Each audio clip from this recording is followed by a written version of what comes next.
ඔහු වීරත්වයේ සංකේතයක් වීමට පෙර ඔහු හුදෙක් ගැමි දරුවෙක් පමණයි. හසලක උපත ලබා සරලකම විනය සහ මව්බිමට ඇති ආදරය මැද හැදී වැඩ නොහු කුඩා කල සිටම ශ්‍රී ලංකාව වෙනුවෙන් වචනයෙන් විස්තර කළ නොහැකි වගකීමක් හදවතේ දරා සිටියි.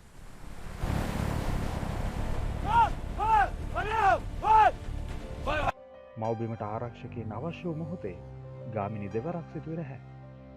ඔහු නිවස පවුල සහ සැප පහසු අතහැර ශ්‍රී ලංකා යුද හමුදාවෙන් නිල ඇඳුම ඇඳගත්තා. ඔහු තෝරගත්තේ තමන්ගේ ආරක්ෂාව නෙවෙයි, මව්බිම වෙනුවෙන් කරන පරිත්‍යාගයයි.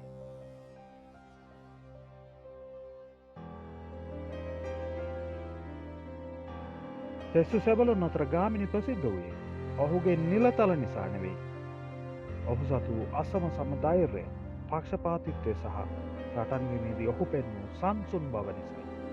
කැලෑවේදී ඔහු සහෝදරයෙක් වුණා. අන්තරායේදී ඔහු පලිහක් වුණා. Elephant Pass was not just a battlefield. In Northern Pafal belittered. මේ අලිමංකඩයි.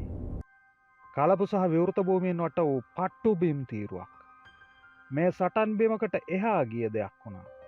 ඒ යාපනයේ අර්ධද්වීපයට ඇති එකම ගොඩ බිම් දොරටුවයි. 80 දශකයේ අගභාගයේදී මෙහි සිටි යුද හමුදා කඳවුරු සතුරන්ට විවෘතව පැවතුණා. ආවරණයක් නැති, පසුබැසීමට ඉඩක් නැති භූමියක ඔවුන් සිටියේ. අලිමංකඩ වැටුණොත් මුළු උතුරම සතුරන් අතට පත්වන බව ස්ථිරයි.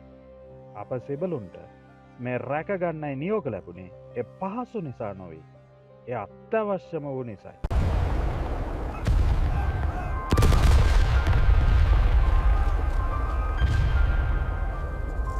Incoming!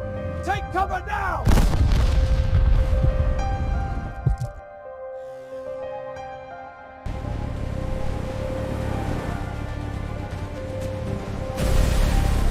දෙවරක් නොසිතාම තම කඳවුරේ සහ සහෝදර සැබළුන්ගේ ජීවිත ආරක්ෂාව වෙනුවෙන් හසලක ගාමිණී තනිවම ඉදිරියට ගියා. අසම සම වීරත්වය ඒ මොහොතේදී තමන්ගේ ජීවිතේ පූජා කරමින් ඔහු සතුරාගේ ඉදිරි ගමන සාදාටම නැවතුවා.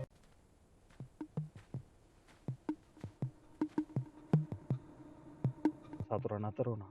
කඳවුර බේරුණා. ඔහු ජීවිත ඉතුරුණා. ඒත් එක් සෙබලෙකුගේ ජීවිතය දැයට අහිමි වුණා. කිසිම දෙයකින් මැනිය නොහැකි වීරත්වය වෙනුවෙන් ශ්‍රී ලංකාව ඔහුට පරම වීර විභූෂණය පිරිනැමුවා. එය මෙරට සෙබලෙකුට ලැබෙන ඉහළම ගෞරව සම්මානයයි. ඔහුගේ ධෛර්යය අද ඉතිහාසගත වී හමාරයි.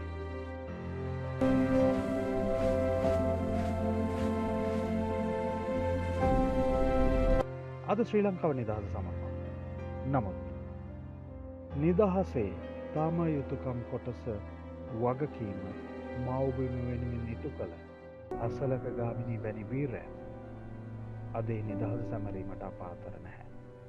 අපගේ නිදහස වෙනුවෙන් ඔවුන් තම ජීවිතය වගේම හෙට දවස කැපකර අවසන් අපට අද දවසක් කුරුම කර දීමට ඔවුන් කළේ අප්‍රතිහත කැපකිරීමට ගෞරවයක් ලෙසයි මේ වීඩියෝ ඉදිරිපත්. තවත් මෙවැනි වීඩියෝ නැරඹීම සඳහා අපගේ පොප්ටෝනි නාලිකාව මේ මොහොතේම සබ්ස්ක්‍රයිබ් කර අපට සහයෝගයක් ලබා දීමට කටයුතු කරන්න.